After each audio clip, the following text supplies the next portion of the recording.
Terima kasih pemirsa, Anda masih bersama kami. Aksi ribuan buruh terkait penetapan angka UMK Kota Batam tahun 2014 tidak pernah lepas dari pemberitaan, baik media cetak, online maupun media televisi.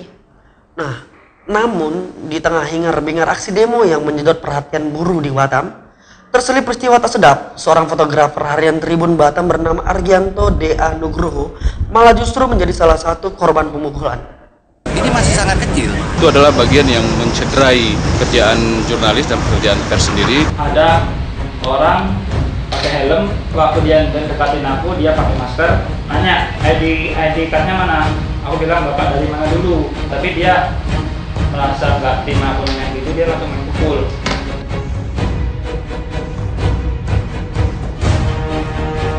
Bagi siapapun yang menghalang-halangi tugas pers, hukuman 2 tahun penjara dan denda 500 juta.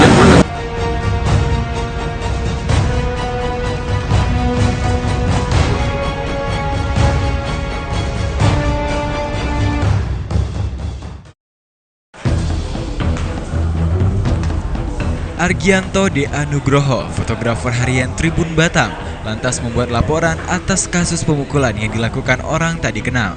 Argi dipukul di bagian perutnya saat meliput polisi yang tengah menangkap buruh di kawasan Kamo Industri. Terkait kronologis kejadian yang dialami Argi, wakil pemimpin redaksi koran Tribun Batam menduga pelakunya adalah oknum. Ya, apa nih pertanyaan? Terkait psikologis fotografer Tribun sendiri gimana? Oke, jadi kita sangat menyesalkan peristiwa ini, apalagi pekerja pers harus dicatat ketika berada di lapangan dia mempunyai dia dilindungi oleh hukum. Gitu. Ketika pekerja pers terganggu, apalagi oleh aparat, ini artinya orang yang mengerti hukum sangat melakukan tindakan yang melawan hukum. Kalau kita misalnya hal ini terjadi ya dalam situasi yang skala kecil, chaos skala kecil, seorang polisi sudah sangat emosional menyerang jurnalis. Bagaimana kalau terjadi chaos yang lebih besar? Artinya secara emosional polisi harus bisa mengendalikan dirinya ketika berhadapan dengan situasi yang tidak mendukung dia. Ini masih sangat kecil. Kalau peristiwa yang lebih besar, kita tidak bisa membayangkan apa yang akan dialami oleh teman-teman wartawan di lapangan. Saat membuat laporan ke polisi, korban didampingi Muhammad Zuhri, Ketua Aliansi Jurnalis Independen atau AJI, dan Ramon Damora, Ketua Persatuan Wartawan Indonesia atau PWI Kepulauan Riau. Kedua petinggi organisasi jurnalis dan wartawan di Kepri ini mengecam dan mengutuk keras atas tindakan pelaku. Keduanya menuntut agar pelaku dijerat dengan Undang-Undang Nomor 40 Tahun 1999 dengan ancaman hukuman 2 tahun dan denda 500 juta rupiah. Ya, tadi kita baru saja setelah kejadian kita menerima laporan dari Argi, salah satu rekan kita di Tribun Batam, wartawan yang lagi melakukan tugas jurnalistik itu mendapat kekerasan. Setiap orang yang menghalang-halangi tugas jurnalistik itu akan berhadapan dengan hukum. Nama Undang-Undang Pers tahun nomor 40 tahun 1999. Bagi siapapun yang menghalang-halangi tugas pers, apalagi melakukan kekerasan, itu diancam hukuman 2 tahun penjara dan denda 500 juta. Dan barang siapa yang menghalang-halangi pekerjaan jurnalistik seperti itu, maka itu adalah bagian yang mencederai pekerjaan jurnalis dan pekerjaan pers sendiri, dan tentu saja itu tidak sesuai dengan cita-cita yang selama ini sudah kita canangkan. Puluhan buruh diamankan aparat kepolisian karena tertangkap basah melakukan sweeping di Kamo Industrial Park Batam Center. Peristiwa pemukulan ini sendiri terjadi Senin silam saat ratusan massa buruh melakukan sweeping di Kamo Industrial Park. Buruh menggeruduk ke lokasi itu karena mereka tak mendapatkan kepuasan usai berunjuk rasa di kantor Wali Kota Batam. Saat masuk ke kawasan industri, buruh dibiarkan masuk oleh petugas security.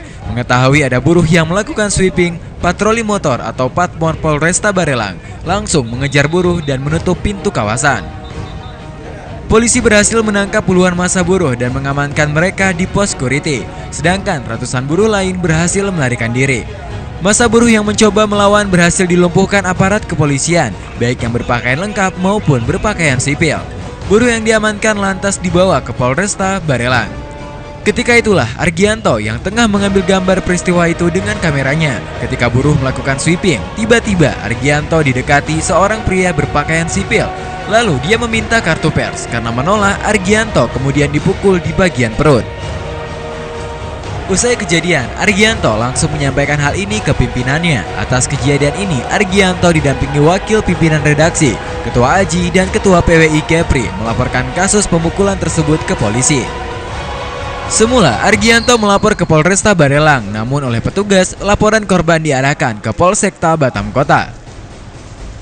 Pasca aksi pemukulan oleh orang tak dikenal terhadap Argianto, wakil perusahaan dan ketua Aliansi Jurnalis Independen Kepulauan Riau bersama korban menjumpai Kapolda Kepri untuk mendesak pihak kepolisian segera bertindak.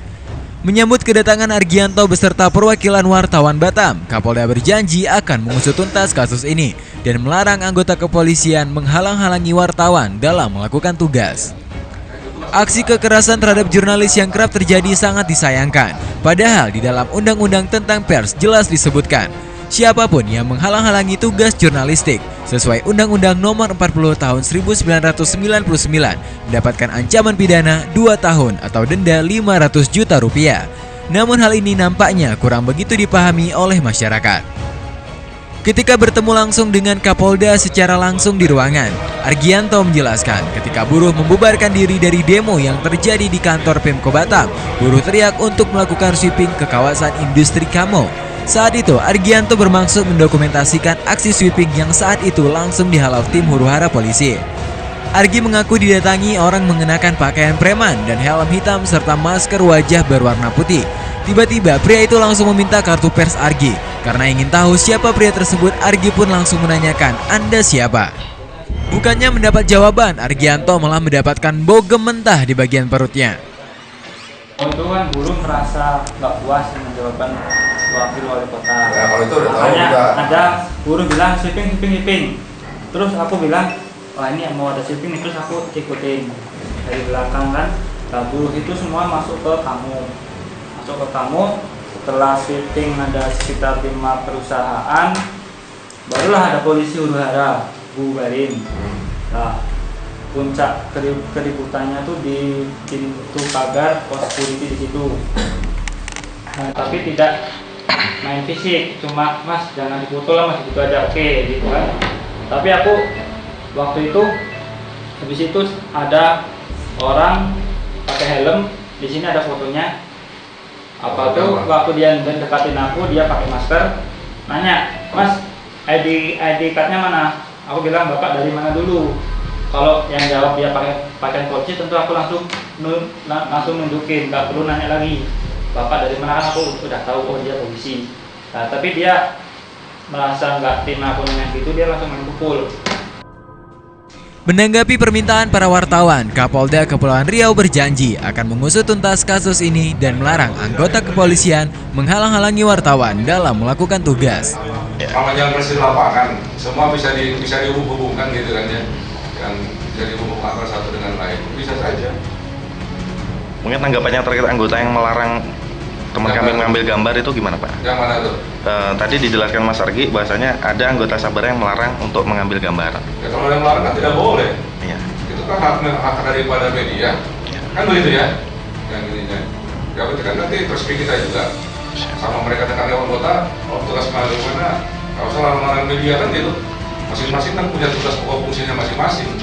Punya ada aturannya sendiri kan gitu. Ya, mungkin itu Pak yang butuh penegasan. Punya aturannya, hak melarang juga, media juga harus, kan begitu ya? Ada batas-batas kewenangan daripada masing-masing, kan begitu? Iya. Media punya kewenangan, orang juga punya kewenangan. Kapolda juga meminta wartawan mengenakan baju uniform perusahaan atau menggantungkan kartu pers saat peliputan. Hal ini dilakukan untuk mengantisipasi terjadinya kekerasan terhadap jurnalis saat melakukan peliputan yang berhubungan dengan massa. Dari Batam, Kepulauan Riau, Rian BCN TV melaporkan. Ini masih sangat kecil. Itu adalah bagian yang mencederai kerjaan jurnalis dan pekerjaan pers sendiri. Ada orang pakai helm. Waktu dia dekatin aku, dia pakai masker. Nanya ID cardnya mana? Aku bilang bapak dari mana dulu. Tapi dia merasa nggak terima aku nanya gitu, dia langsung main pukul.